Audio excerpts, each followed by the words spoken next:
प्रिय विद्यार्थियों, आज की इस ऑनलाइन क्लास का टॉपिक है अपवर्तन एवं अपवर्तन के लिए। काफी इंटरेस्टिंग टॉपिक है। सबसे पहले अपवर्तन है क्या? अपवर्तन की घटना तब होती है जब कोई प्रकाश की किरण एक पारदर्शी माध्यम से किसी अन्य पारदर्शी माध्यम में प्रवेश करती है। माध्यम की दृष्टि से हम दो प्रकार के माध्यम कह सकते हैं, एक सघन माध्यम और दूसरा विरल माध्यम। जैसे यहाँ ये कोई पृथक्कारी तल है, नीचे तो है सघन माध्यम और इसके ऊपर है विरल माध्यम। उदाहरण के तौर पे विरल माध्यम हो सकता है जैसे निर्वात है, वायु है, उसकी तुलना में जल सघन होगा, वायु की तुलना में कांच सघन होगा और जल की तुलना में कांच सघन होगा।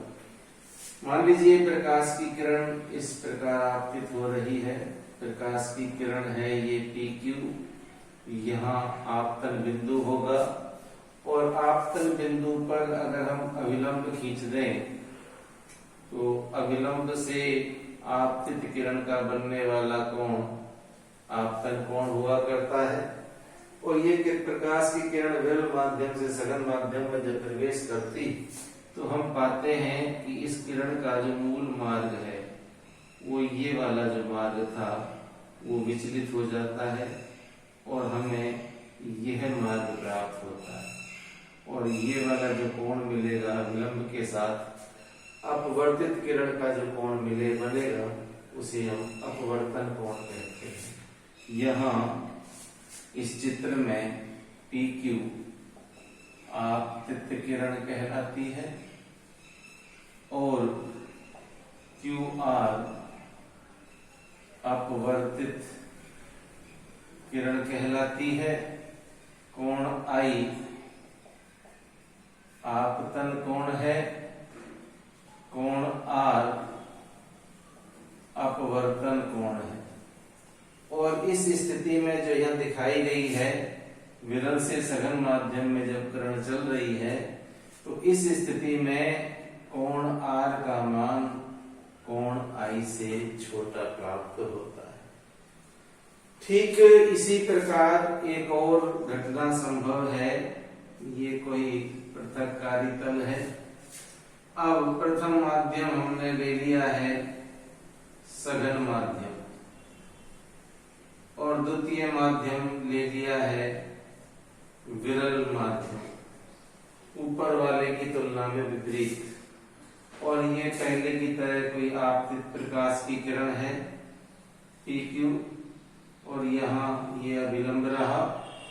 हम पाते हैं कि प्रकाश की किरण का जो ये मूल मार्ग था, अब जब ये विरल माध्यम में जाती है तो मूल मार्ग से विचलित हो जाती है और विचलन कुछ इस प्रकार होता है कि ये अभिलंब से दूर हट जाती है। इस स्थिति में यहाँ ये आपतन कोण रहेगा, ये अपवर्तन कोण रहेगा और कोण R का मान इस स्थिति में कोण I से अधिक रहेगा।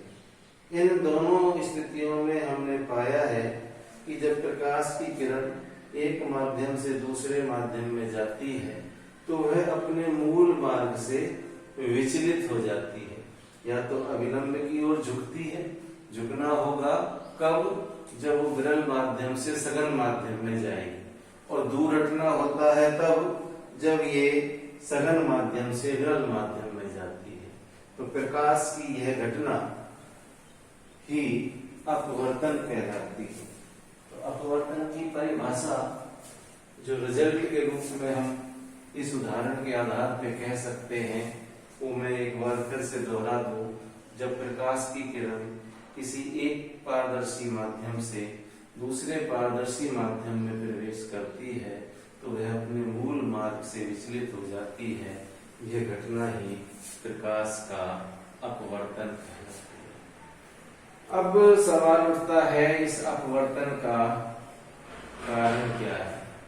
अपवर्तन का जो मूल कारण है वो है कि प्रकाश के किरण की जो चाल है वो अलग अलग माध्यम में अलग अलग पाई जाती है। प्रकाश की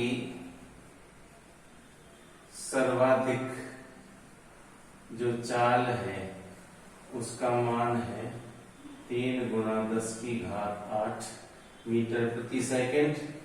ये मिलती है अपने को निर्वात माध्यम में। जैसे जैसे माध्यम सघन होता जाता है प्रकाश की चाल कम होती है।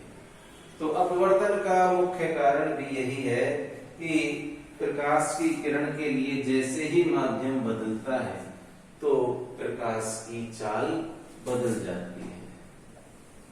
माध्यम परिवर्तन के कारण